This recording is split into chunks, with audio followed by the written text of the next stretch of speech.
Welcome back. Now, the Cork Jazz Festival, it's in its 46th year and more than 100,000 people are expected in the city and surrounding areas over the next 5 days. Yes, now Derek is in the beautiful setting of St. Peter's this morning to soak up some of the festival vibes. Over to you, Derek.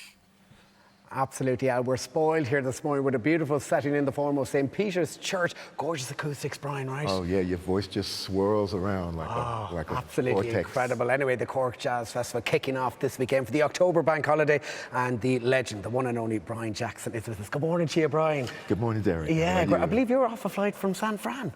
Well, not quite right off, but Couple of days. Yeah. I'm not from there. I'm originally from France, from the south. I'm not originally from the south of France either. But you're living I'm there originally at the from moment. Brooklyn, and I just moved there a few months ago. You had a gig into the early morning hours in the Opera House. How did it go? It was beautiful. Everybody seemed to have a really good time. We had Hypnotic Brass. We had Theo Parrish. We had a full house. It was beautiful. We had a great time. You kept going to about 2 or 3 this morning, I believe. Yes. The voice, hopefully not shaky. Anyway, look, you're a keyboard player, flautist, and a singer. I mean, has music, and jazz music in particular, always been a big part of your life? I grew up with music in my house. My mom and my dad were both jazz aficionados, and they used to play music all the time in my house. So, listening to drums and listening to people like Max Roach and those people, those were explosions and exciting movements that were happening sonically. And I guess you could say that was my kind of Pac-Man. Before they had video games. Yeah, of course, he started in the American music industry back in the 60s. Quite a pivotal time in terms of jazz and soul across the country. Yeah, well, I think that, to me, jazz represents a revolution. It represents rebelliousness. And a lot of that, I think, has maybe been diluted in some ways. But the essence of jazz is really kind of rebellion and truth.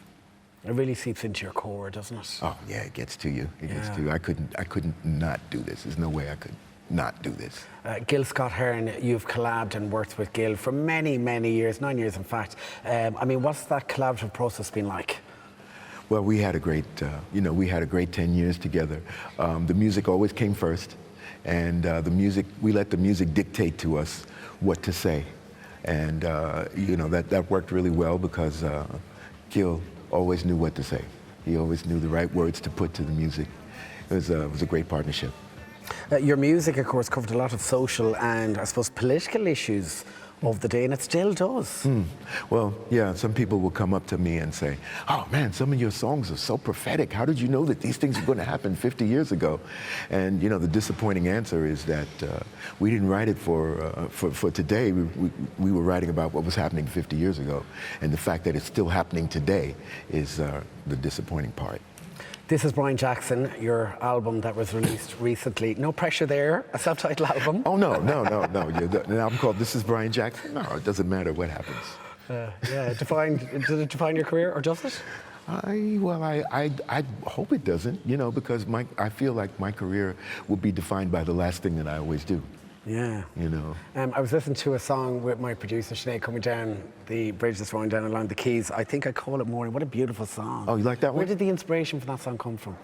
Oh, you had to ask me, didn't you? So I was at Lincoln University in college, and there was this the girl there who was she was a total church girl, and I thought, I need to write a gospel song, so I tried to write this gospel song, see if I could impress her.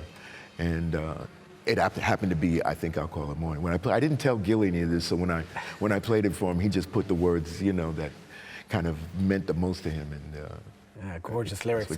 Your music has been sampled by the likes of Tupac, by the likes of Kendrick Lamar.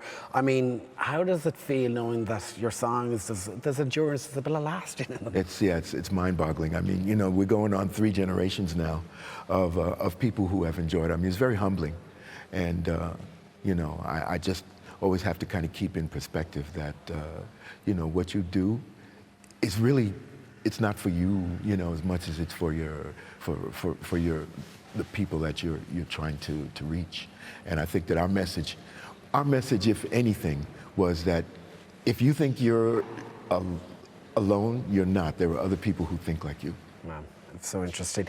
Cork Jazz Festival. It's your first time here in Cork. You said to me earlier on, it kind of feels like a home from home for you. It really does. I mean, it's kind of amazing how I've been to many countries, obviously, and you know, it's just kind of amazing how comfortable I feel like I know this place. Yeah. You had that gig last night in the Opera House, Triskel as well. You have that gig, that live performance coming up.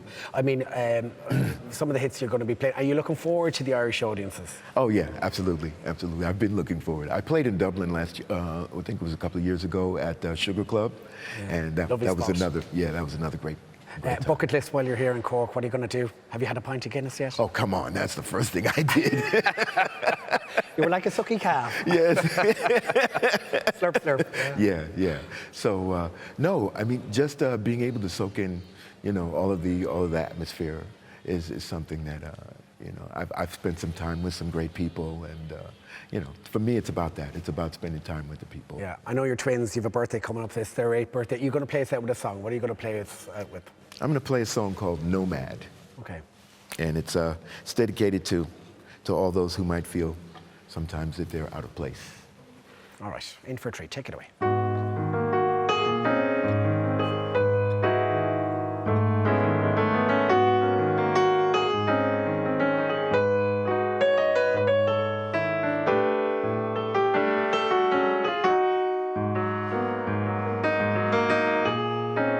Teach your mind to travel past the limits of this place.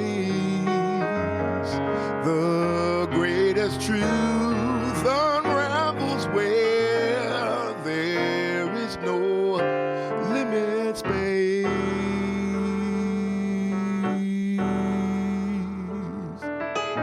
Questions, there are many answers, but a few. Remind your mind to mind your mind. There's always things to do. Remind your mind to mind your mind.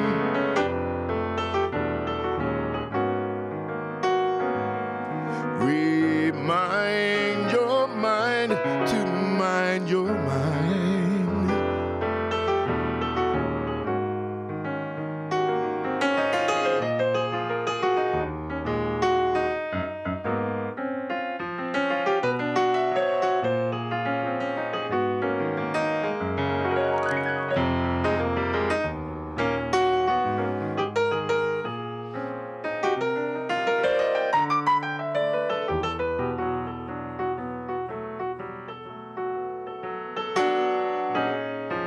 Flower of midnight land, blossom with the truth that love is life. Gorgeous. For all those people that are going to Cork this weekend, you're going to have a great time. It's always great fun. Love Cork Jazz the jazz Festival. weekend. Yeah. Love it. Have a great time. Thank you so much for everything this morning. Derek.